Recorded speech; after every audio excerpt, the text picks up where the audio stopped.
Hey everyone, this is Deri and welcome to the No Regrets series. And we're in video number 3 here now. So you should have watched the opening video. We had regret number 6, which was not traveling enough.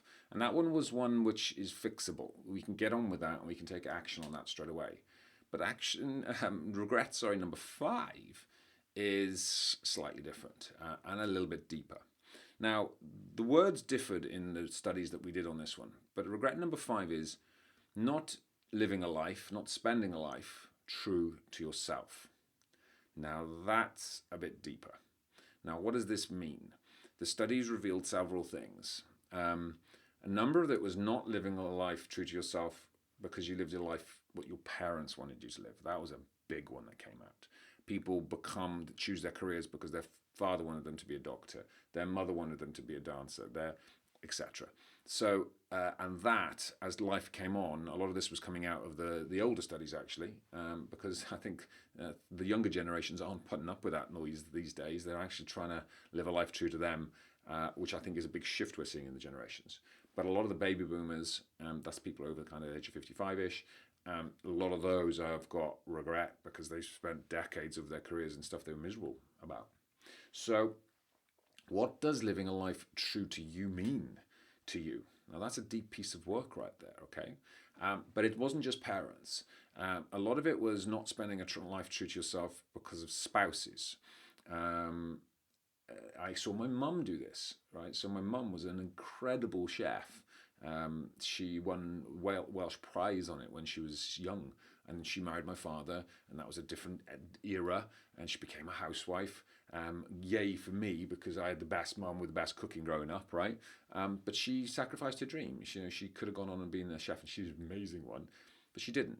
Now, I don't think she has that much regret about this now, but there's an inkling in there. She's very much a people person and dedicated to the family. But she could have done more. Those were different days now. But if you've got a talent and you've got a gift, for me that's got regret written all over it.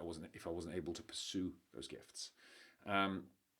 The third element of this was actually it's on you, which was we're not spending a life true to ourselves purely because we just haven't got our shit together, right? It's because I know I want to do that, but I've just chosen that, or I've chosen safety. I've compromised. I don't, there's a whole confidence thing about I don't know if I'm good enough. I'm not going for that promotion. I'm scared to change job. So this was a big one, and as you see, it starts to come in different guises, but it was always living a life true to you. Now, if this one's landing with you and this one's landing hard, I would say this one is where the deep work's got to go. Only you can answer this question. Only you can do the depths on this. If you haven't got a coach, go get one. Reach out to us through the site. We have access. I don't do personal coaching on this stuff, so don't go there. But we have a band of people we work with because this is deep work, and most people haven't done it. This is where the midlife crisis comes from, right? So if you're coming up to that, why don't you dodge it and try to get ahead of the game and try to get some of these questions answered before you hit the wall? And this one, I think, if we get this one right, this is the one that needs the most thought. This is the one that needs the most planning. So I'm not advocating, screw it, just do it, get on with it. I'm saying this is the one that runs deepest. It's the most profound one. So you think now, what does living a life true to you mean? If you're going to go out tomorrow, are you happy? Have you actually lived your purpose? Have you lived your passion? Have you done what you wanted to do? And is it true to you, or have you done it for somebody else? Now, if you're saying this is something you want to address, then address it. Again, it comes back to just do, okay? You've got to face this. You've got to do the work on it. But it's also not magic fairy dust, right? I massively advocate coaching on this. I massively advocate reaching out to those trusted advisors around you on this subject of there's a pivot coming. I need to change direction. It could be a career direction. It could be a business direction. I do a lot of this in the business space. So many of the clients I work with have built the wrong business. So we help them pivot out of the right business true to them. All right.